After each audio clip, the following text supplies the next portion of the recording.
Okie dokie explorers. We are here in our multi-million-dollar sound studio with professional lighting.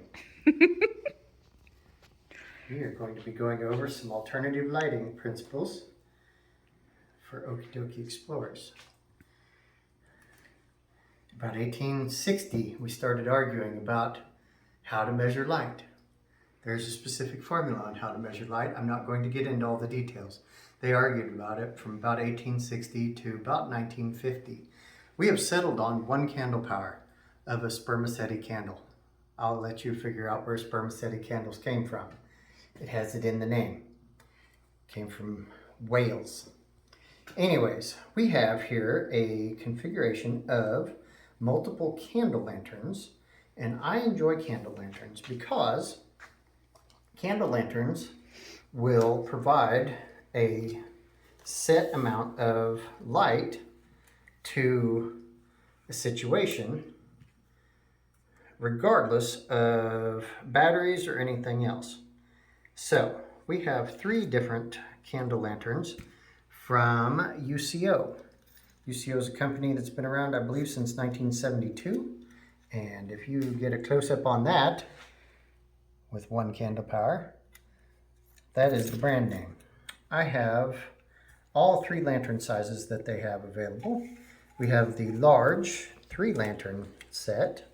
We have the medium 1 candle set, and then the itty bitty tiny little tea lamp candle set. And these candles come with the larger ones, and the smaller one comes with the little tea light candles. The ones thing I like about the tea lamp candles is that you can pretty much pick up tea lights from anywhere under the sun. Dollar General, Walmart, you can order them off of Amazon by the hundreds, and you can get somewhere around 8 hours sometimes per tea light. And this one still has its protective case on it. Oh. What on earth is there flying around my candle? Something that was like, oh, worms. Warmth. Oh no. Pop. That was not good on it. Anyways, these go in here with little tiny metal clips that may now need to be readjusted because I just bonked it out of there.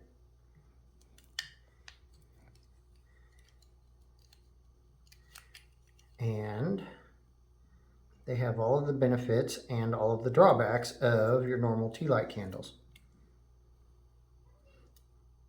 So, anyways. Light it, light it, light it. Light it, light it, light it. You want me to light it? Okay. I light it off that guy. No, I gotta light it right here. These are very easy to light. And then you just put it back into its little case. Let it burn for a little bit. So that is the smallest of the 3. The smallest one of the 3 runs for now $17.99 on Amazon, and we will get you some links to all 3 of these and some supplies of candles. The larger candles come in 20 candle boxes, and the 20 candle boxes of 9-hour candles run for $31.49 at $1.57 a candle. If you try to go to Walmart and buy $1.50 candles, you're going to have a hard time, pretty much. So, the nice thing about the medium-sized candle lantern is that it has a pop-up case so that the glass is protected. And then the long candle comes off of the bottom of that with a simple turn. You light it, and then it's got this aluminum housing that squishes the candle up in its housing. Keeps the wax at a minimum. Keeps the wax at a minimum. It doesn't have any place for it to really run down, and there's a little tiny recess down here at the bottom, so if you do have any candle wax come off. I like this size better because it packs better, it goes into its own housing, and it protects the glass. Now the largest of the 3 you get 3 candle power.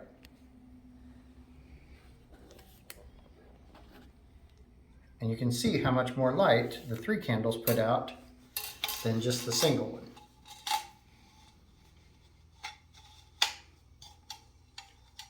Now, all 3 of these have bales with which to carry it so that it doesn't get too hot. You can see also already that the little tea light candle has a large pool of wax at the bottom of it. So if you start jostling it around, that wax is going to have a lot easier time to come out than on one of the ones with the aluminum housing holding the candle. It makes its own little puddle so that it holds the wax in a lot better. Those candles are guaranteed or supposed to run 8 hours. They have some extra long lasting candles, but they are a whole lot more expensive. You can get long lasting beeswax candles for a 20 count at $69.99. And then you can also find the citronella candles for all of your anti-bug needs. Now, everybody always says, why don't you just get a little tiny lantern like this? Well, you can. However, you also have to keep kerosene on hand, and it also has the propensity to leak. Everything made in China now has a tendency to leak, and it's not near as good as what they used to be back in the day. So, I brought a fan out to show the resilience of the candle lanterns. I tested this earlier with the Kestrel wind meter at about 5 to 6 miles per hour on a wind. This unprotected candle is at the very far end. You can see how it is flickering already. These are flickering a little bit, but they're nowhere near as bad. This one is the closest and is actually flickering the least. Let's kind of get them all up into a line so that they're all getting about the same. Ooh, I'll blew that one out. All getting about the same wind.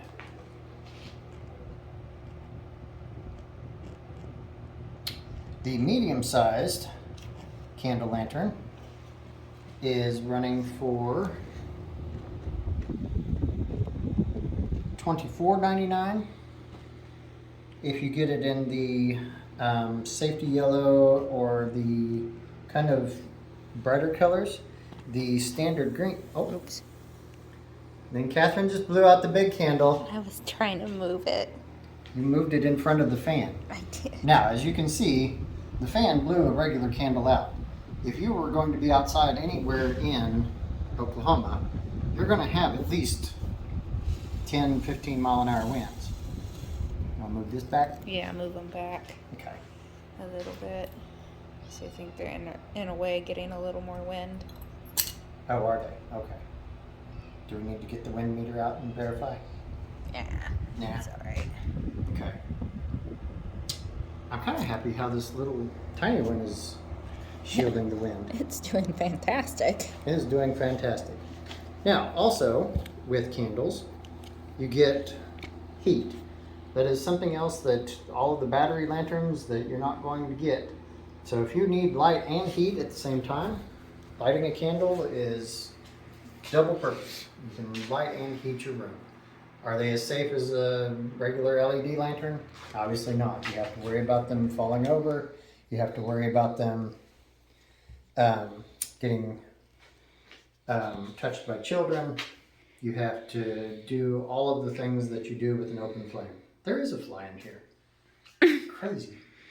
So, also on the little tiny tea light candle lantern, it comes with this very handy dandy crushed velvet case. It is very nice. Almost as nice as just buying it on its own. So if you need to carry your tiny candle lantern, it's a good bag to do it in. So, you know, lots of people would, you know, pick a scripture for something like this, talking about how the light was shines in the darkness and darkness cannot overcome it, John 1:5, but that's not really part of context of what kind of light we're talking about here.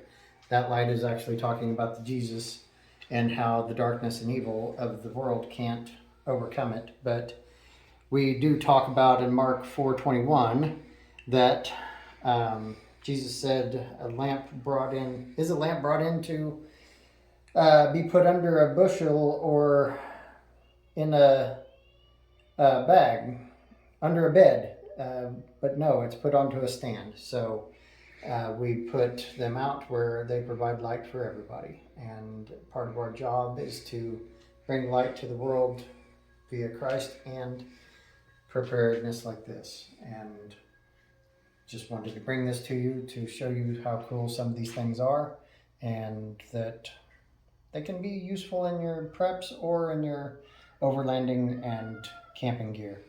Having just a little tiny candle for just a little bit of light in your camper is kind of cool.